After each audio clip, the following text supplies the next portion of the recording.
Oh, hey guys, welcome back. Welcome back. I'm going to throw down a quick little video here. We should be in and out in like 30 minutes.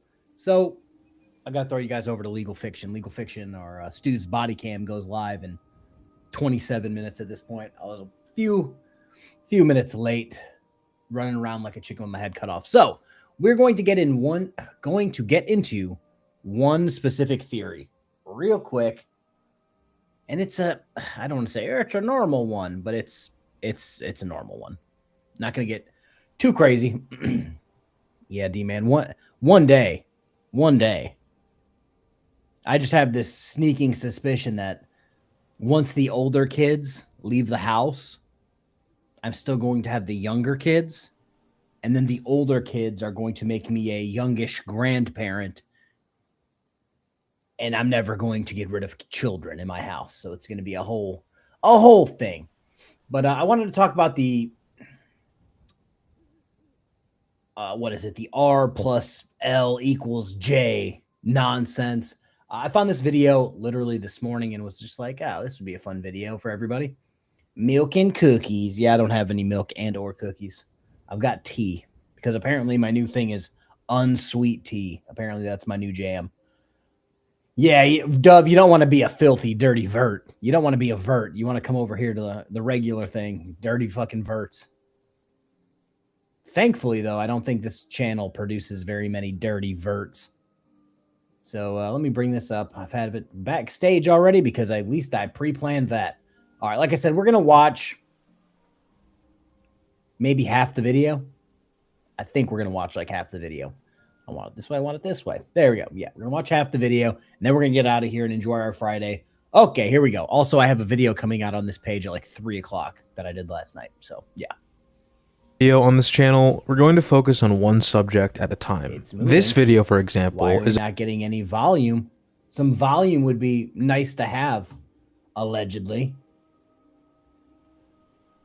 Where are we at? Yes. Share tab with audio. Share with audio. Let's try this again. Actually, you know what could be my problem? Yep, that's the problem. You guys may have heard it and I didn't. All right, let's try this again. About identity. There we go. Identity plays a major part in these books. There are many characters who hide their identity or aren't aware of their true identity. Some assume new identities. Some even pretend to be someone they're not. To begin this video, let's talk about the most popular theory about identity. Who are Jon Snow's parents? In A Game of Thrones, we're told that Jon Snow is a bastard. His father being Eddard Stark, and his mother a common woman. Various identities are mentioned as being Jon's mother, but Eddard Stark himself identifies her as a woman named Wylla. Later in A Storm of Swords, Edric Dayne informs Arya that he and Jon Snow are milk brothers, meaning they share the same wet nurse. This at the very least proves I was unaware of this, which is the whole reason I decided to play this video, because for some reason I missed this quote and feel like that's kind of a fucking big deal. There's so much to the Ashara Dayne lore, specifically because is she dead? Is she not dead? George, I understand what George was doing it when he started writing these books. He tried to leave as many things as I don't know. He tried to leave as many things open as humanly possible, so that if need be, he could go around and continue stories.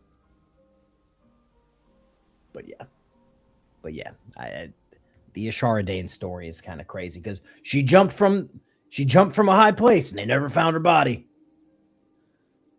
Proves that Wylla is an actual person and not made up. Though curiously, we never hear where Wylla is. It's not even known if she's alive or dead. And after A Storm of Swords, we never get another reference to her. It could be that she'll make an appearance in The Winds of Winter, maybe to deny that she is Jon Snow's mother, or to uphold the lie. Or George just forgot she existed. We've made it far enough to admit that most likely everybody watching this is already fully aware of the truth behind Jon Snow's parentage. As the show confirmed in Season 7, Jon is the son of Rhaegar Targaryen and Lyanna Stark. R plus L equals J. But no theory can be 100% confirmed until the books are out. So let's discuss the evidence we have. which may never fucking happen. This is why I wanted George to, maybe if I keep streaming, it'll eventually get George. I don't know if you guys, a lot of you guys are here from the other, what's it called? From the other channel. The last 3 days, I've been talking about streaming during the day, and apparently it just keeps killing celebrities. Today, I decided to stream over here, and I managed to clip the King of Norway. Don't know how I managed that, but yeah, George needs to just pick somebody who's going to, he needs to do a quick, like, I don't know, like a quiz, where the person he picks to take over for him when he dies doesn't just get a bug in their ass and be like, well, actually, R plus L equals J actually is about this and has nothing to do with Jon Snow. I just want to get that done. So, like, by the end of the books, like, maybe he puts out Winds of Winter. Maybe he actually does that. Maybe the last book somebody else has to write. I just want to make sure the last book isn't something that does like a whole 180 from where the book is going now. For R plus L equals J being true. And then after that, we can dive into some more alternative theories for Jon Snow's parentage. Save me, Jon Snow.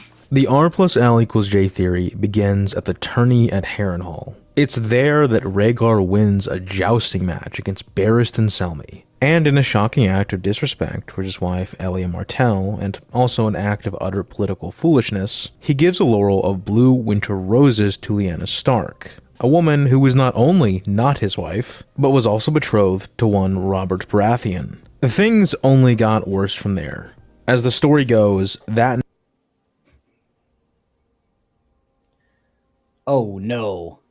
Oh no.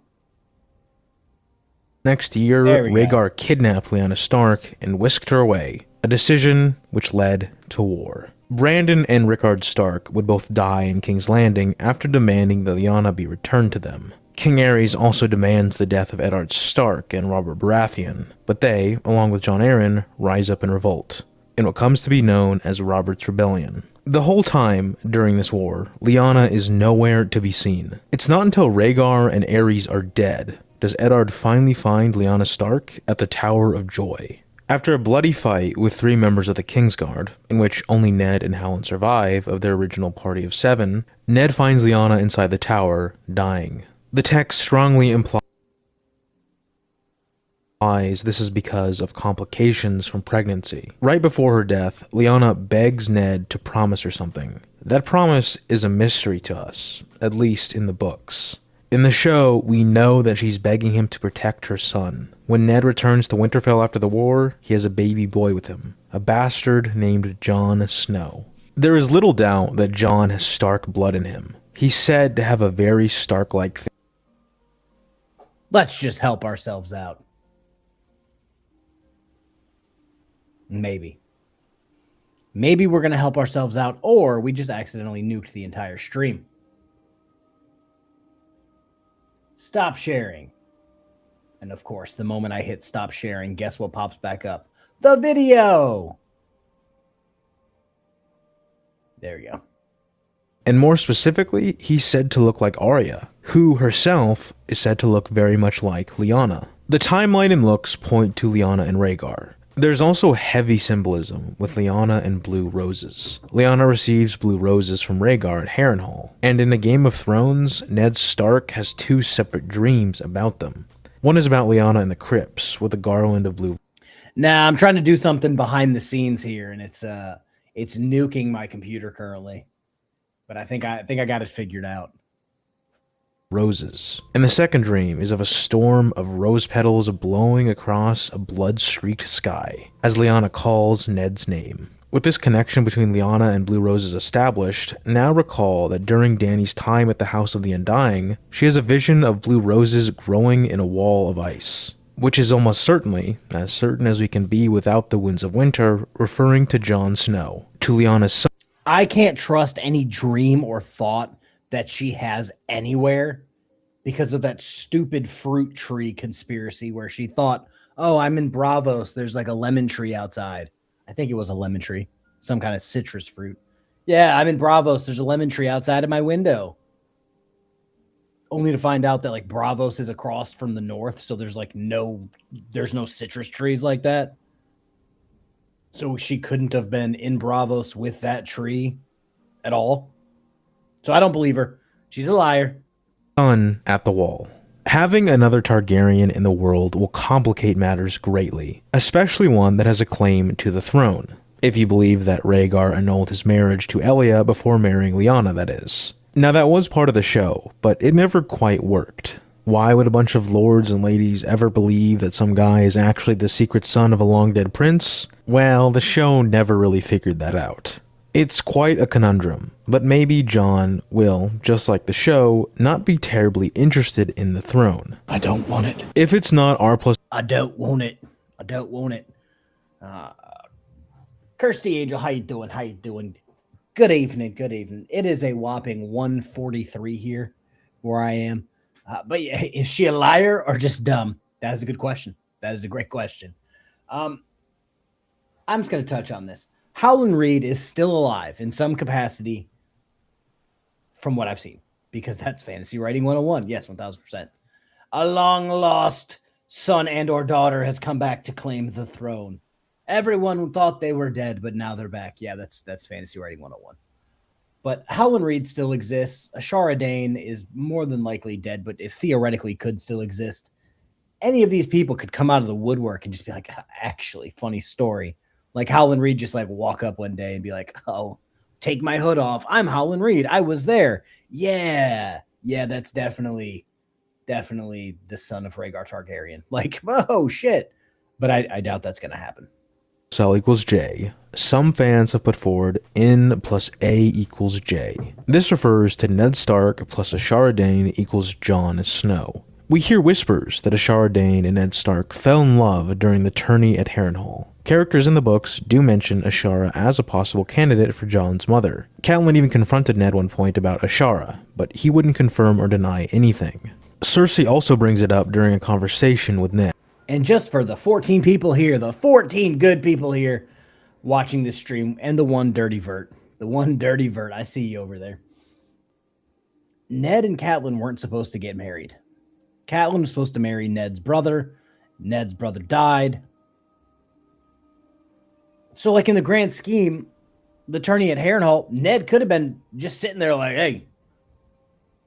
hey, you're an attractive lady. You're of a semi-highborn house. We can make this work. Connect the North with Dorne. We could make this work. So they fell in love at Harrenhal. From what I've seen from the shows, the books, like that's theoretically a possibility. Like it's not the greatest theory in the world, but at least when it comes to Game of Thrones theories, at least this one's plausible. In A Storm of Swords, Edric Dane tells Arya about how, according to his aunt, Ned fell in love with Ashara at Harrenhal. There does seem to have been love between them, but unless Ned met with Ashara in a previously undisclosed encounter, the timeline doesn't quite work out for Jon's birth. Though G.R. Martin has said she was able to travel during the war, saying, quote, Ashara Dane was not nailed to the floor in Starfall, as some of the fans who write me seem to assume. So also, I feel like George R.R. Martin is trying his damnedest to stoke the theory that Ashara Dane is still alive or somehow Jon Snow's mother. Because he's also the one who said, on top of this, she was not nailed to the floor in Starfall. He's also the one who was just like, well, they never found her body after she jumped. She might still be alive. I don't know.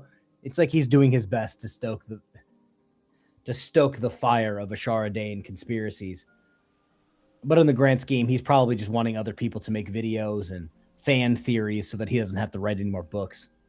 It's not impossible, but Rhaegar and Lyanna is a far more interesting theory and has far more foreshadowing backing it up. Before we move on to the next theory, let us discuss Jon Snow's real name. By this, we mean whatever name Rhaegar or Lyanna gave him, because we know that Ned named him Jon after his father figure, Jon Arryn. In the show, Jon's real name is Aegon Targaryen. Now that would make sense if not for the fact that in the books we already have one Aegon Targaryen running around. And while most fans doubt the veracity of his claim to the throne, it still doesn't change the fact that having two Aegons running around would unnecessarily complicate an already complicated story. So it's probably not Aegon. Another Yeah, I don't know if you are or not over on my main channel because this is like my third channel. Um, I used to be the Night Owl YouTuber that would get done making videos and fucking around on the internet at like 4 or 5 in the morning, and then I would wake up at 8 and repeat my day. But in my elderly age of 35, I've tried to nip it to like 2 o'clock in the morning before I go to sleep. If my name was Aegon, I would go by John as well. Especially in the time that John is John. Yeah, I probably would have gone by John too.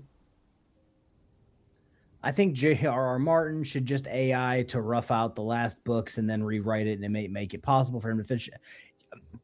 Yeah, maybe he's just doing this. Maybe he is just putting out as many feelers as he can. Because there's what if video here, what if video this, what happens after this event, what happens after this event. I'm guilty of writing a script for a few of those and putting out a video. So maybe he's just putting out as many feelers as he can to try to get a theory from someone else to be like, okay, I think this is going to be the most acceptable and fan accepted way to end this series. I think he might be doing that too. Or the other theory is he already wrote the ending and it was semi close to how the books ended. And he goes, they're not going to like that. So then he had to start over. Because I feel like a few years ago, he said he was at something like 1,200 pages. I feel like 1,200 pages. Where'd they go? Where'd they go, George? Option is Aemon. Aemon the Dragon Knight was one of Jon Snow's favorite tales. We hear that when Jon and Robb would train, they would often pretend to be heroes and knights. They were not little boys when they fought, but knights and mighty heroes. "I'm Prince Aemon the Dragon Knight," Jon would call out. And Robb would shout back, "Well, I'm Florian the Fool." In another Jon chapter, we read this. But he had not left the wall for that. He had left because he was after all his father's son, and Robb's brother. The gift of a sword, even a sword as fine as Longclaw, did not make him a Mormont, nor was he Aemon Targaryen. While that quote is referring to Maester Aemon, it might also be that J.R.R. Martin is making a joke here. It would certainly be in line with the sort of irony that he enjoys. In A Dance with Dragons, we're introduced to an out-of-left-field contender for the Iron Throne, a young man claiming to be Aegon Targaryen. Aegon was thought to be dead, killed by the Mountain during the sack of King's Landing. But this Aegon claims that a peasant boy was killed in his place, and he was spirited away to Essos. But this so-called Aegon story seems too convenient, too triumphant. The story of the exiled prince coming home to restore order, peace, and justice to the kingdom, to save it from the evil usurpers who have taken the throne and rule over commoners with an iron fist. Okay, well, the people who rule King's Landing are pretty evil, but that doesn't mean Aegon is who he says he is. In the later books, and throughout the Dunk and Egg novellas, we hear tales of the Blackfyres, a branch of House Targaryen founded by a legitimized Targaryen bastard named Daemon. Several bloody rebellions later, the house, or at least its male line, is extinguished, when Maelys I is cut down in the War of the Nine Penny Kings. But the male line being gone doesn't mean the Blackfyres have disappeared from the world. And the fact that we hear about them time and time again in the later books is unlikely to be a coincidence. In fact, the published versions have less references to the Blackfyres than the drafts, which seems to suggest that J.R.R. Martin felt it was too obvious and had to make it a bit more subtle. Because of this, many have theorized that this so-called Aegon Targaryen is actually Aegon Blackfyre. And that's absolutely fine. I'm older than you, and I wish I could eliminate the night owl in me, but no can do. I used to drink six pots of coffee a day, a few energy drinks. I have since tried to cut back to like 1 pot of coffee, and now I'm drinking unsweet tea and like tea for my throat. So I've eliminated 90% of my caffeine intake. That seems to have helped me. But with the next Kfar child dropping like within the month, I'm probably going to get fucked over sleep-wise again and be up until 5 o'clock in the morning. So what was I going to talk about? The Blackfyre line, the Blackfyre male line. Oh, for some reason, I just like feel like I'm waking up all over again. The Blackfyre male line But the female line is still there, which means they could pop out a male Blackfire anytime they fucking want, bloodline wise. I pointed this out in the. Let me go look at my videos. I just put out this video the other day. A couple people watched it. It's got like 100 views. Oh, it's got 182 views. That's exciting. Are these secret Targaryen bloodlines? And like one female Targaryen managed to do. What was it? House Penrose and House Plum. She literally had bastard twins with a Valerian. She had a kid, allegedly a kid. He was an older guy who like died the first time they did the hippity dippity on their wedding night. But he's supposed to be the heir to House Penrose. And then she married a guy from House Plum and had some kids with him. And then he died, and then she married somebody else and didn't have any more kids. She ultimately had like 6 kids. 6 kids, 2 were bastards. One of those bastards actually went out and to create his own house.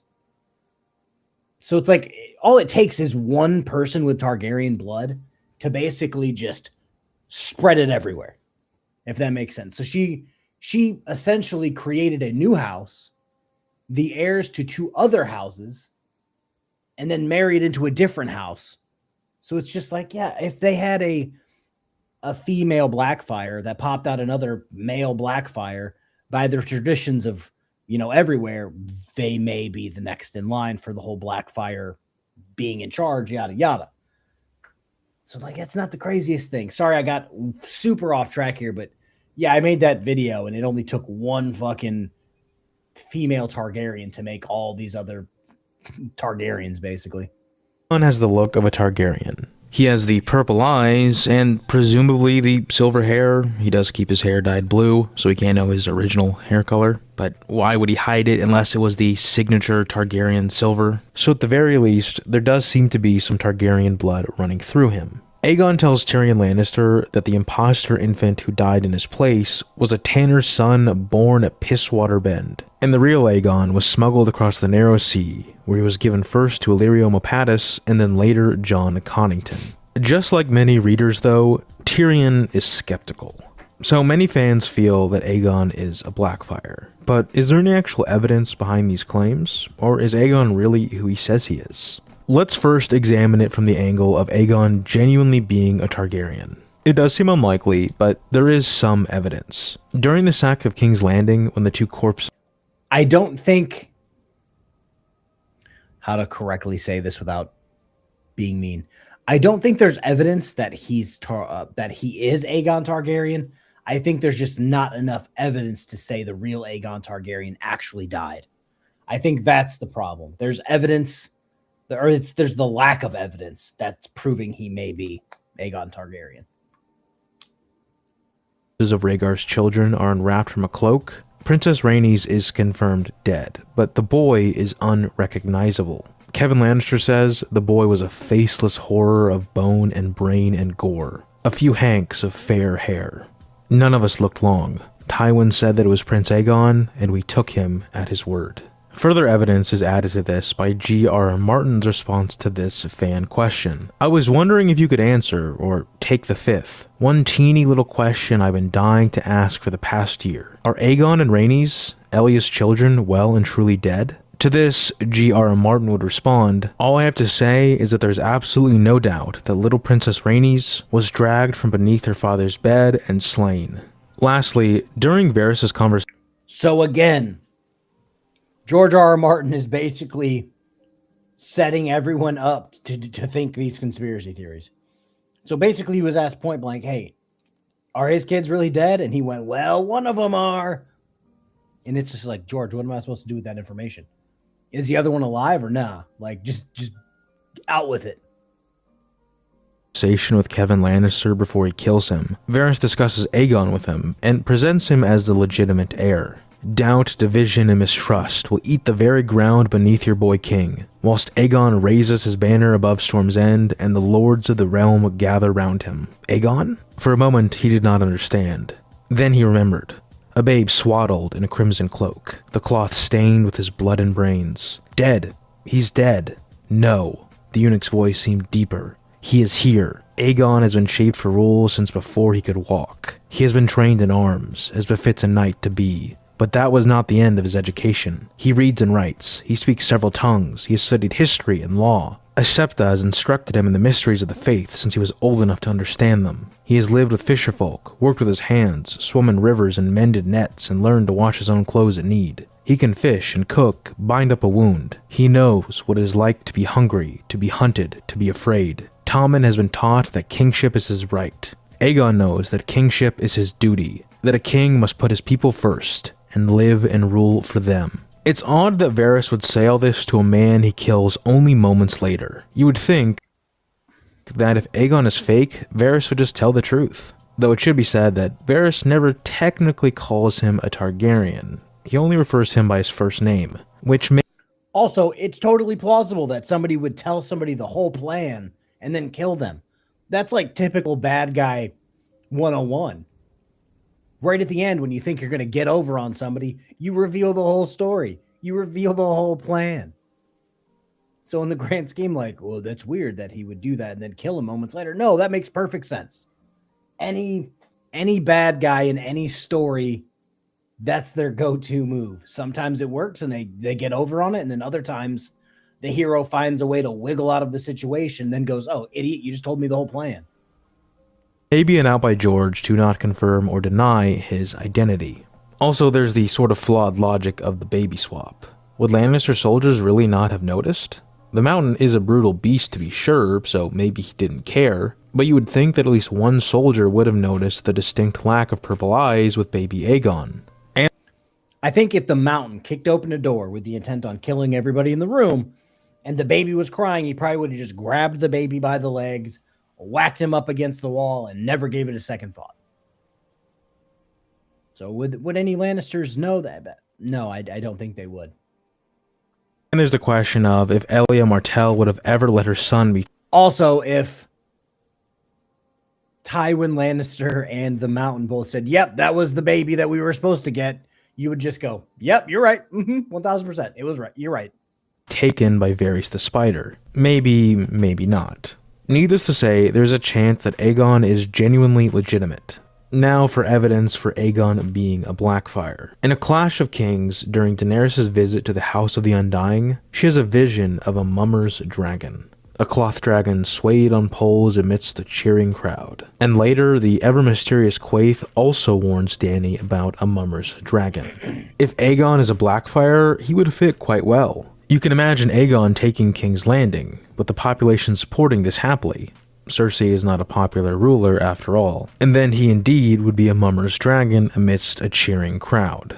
In A Dance with Dragons, we learn that the Golden Company has broken a contract. For most sellswords, the breaking of a contract may not be a massive deal, but for the Golden Company, it is. Because up until this point, in its nearly 80 years of mercenary work, the Golden Company has never broken a contract. For those unaware, the Golden Company was founded by Aegor Rivers, also known as Bittersteel. Bittersteel was a supporter of Daemon Blackfyre, and when Daemon died, Bittersteel fled across the Narrow Sea, eventually forming a sellsword group of Westerosi exiles called the Golden Company. Bittersteel never forgot the dream of returning home. His last order before his death was for his men to take his skull, dip it in gold, and take it back to Westeros with them. For the Golden Company, returning to Westeros is massive, and it would follow that the only reason they would ever break a contract is for a real chance to return home. And what better way to do this than with one of the Blackfyres, a cause that Bittersteel so strongly supported.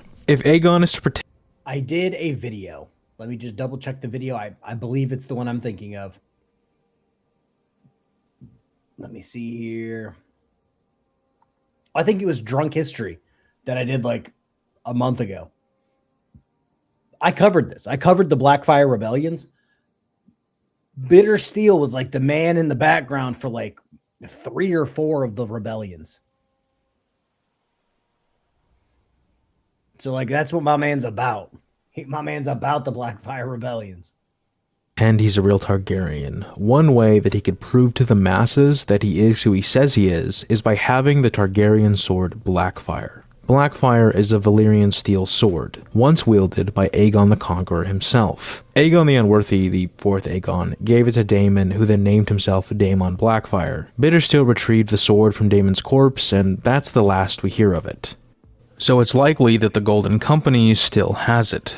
What better way to convince Westeros you're a true-born Targaryen than to wage war against the usurpers with Aegon the Conqueror's sword? Throughout the later books, there are increasing references to the Blackfires, especially in A Feast for Crows and A Dance with Dragons. In particular, in A Feast for Crows, during a conversation that Brienne has with Septon Maribald, there's a passage that many fans believe is a reference to Aegon.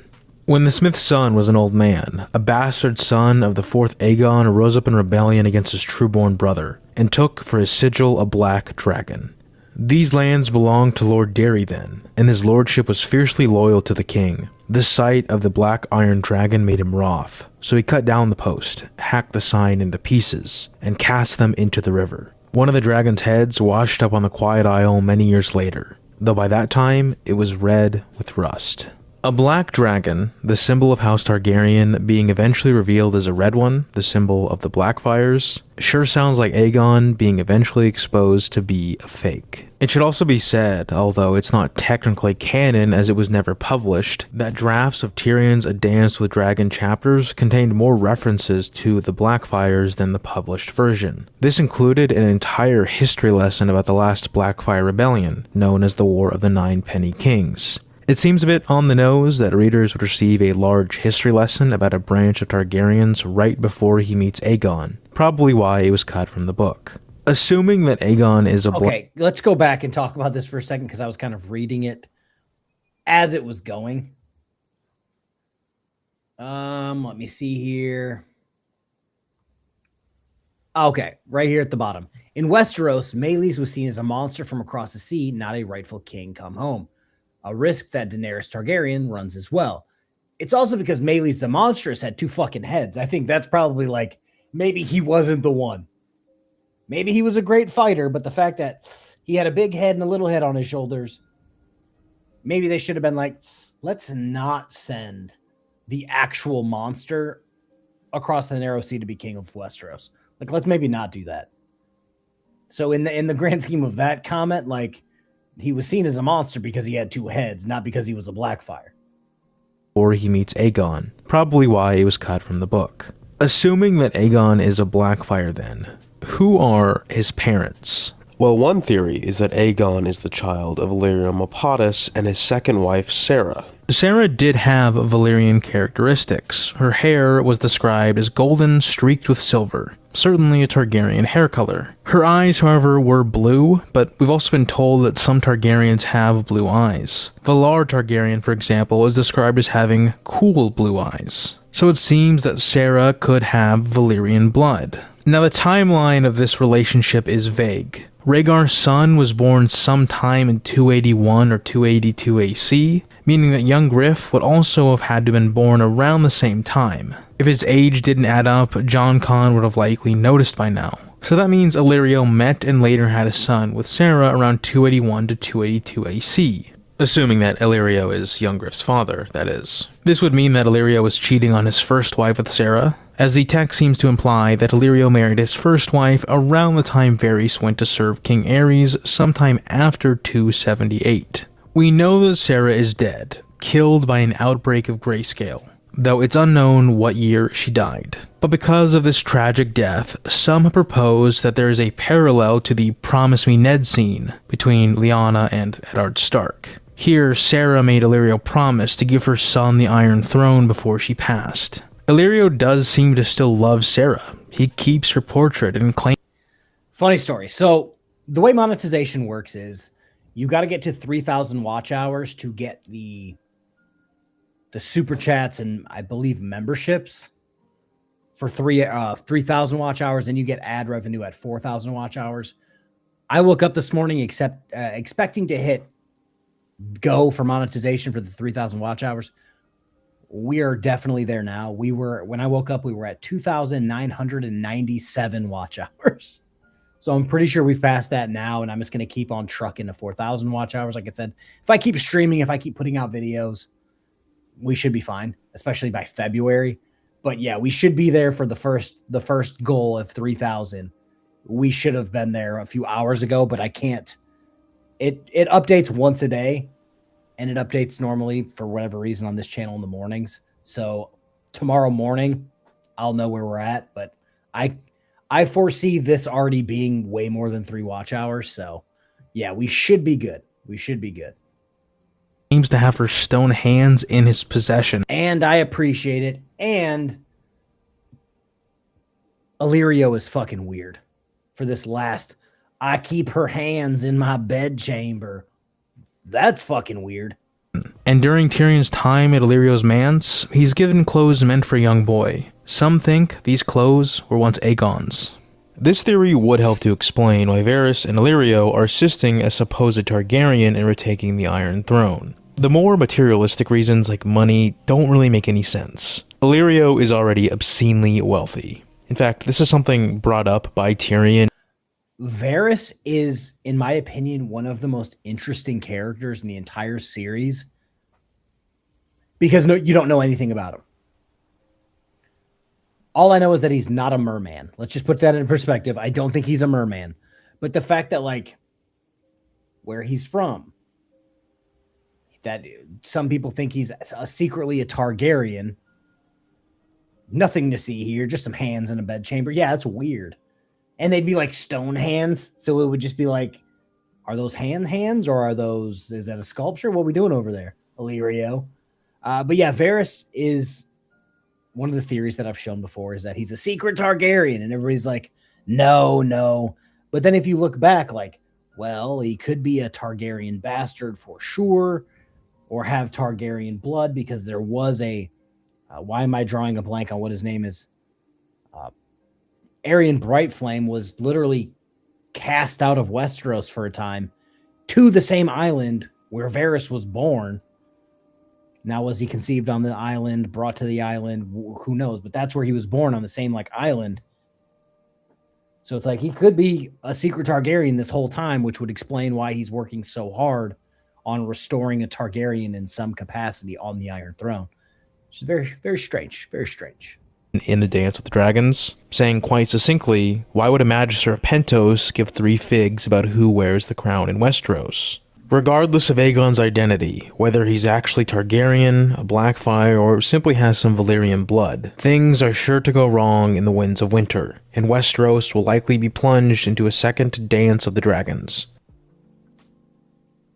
In A Feast for Crows, we learn of a novice at the Citadel named Alaris. He's been studying at the Citadel for about a year, and there's already... I think we can end it here. We've knocked out a majority of the R plus L equals J, and then we got into Young Griff, who it would have been great if he was in the show, but he wasn't.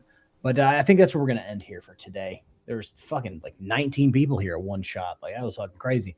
But yeah, that's the video. Like I said, we should be monetized over here by next week. It's just, yeah, that's just that. Like I said, we're basically should be over 3,000 watch hours now. I'll keep pushing to 4,000. I should get there by February for sure, which is when they up it to like 8,000. 8,000 probably never going to happen for a lot of people.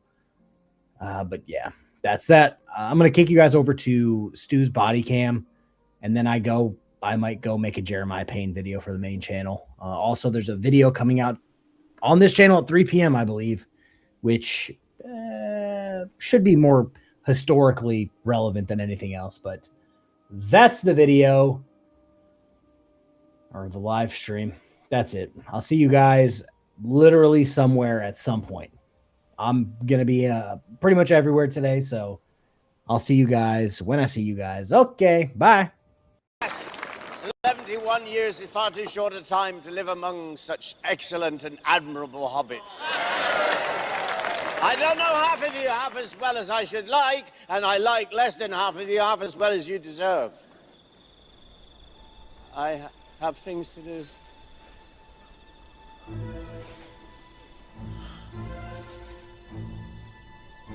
I've put this off for far too long. I regret to announce this is the end.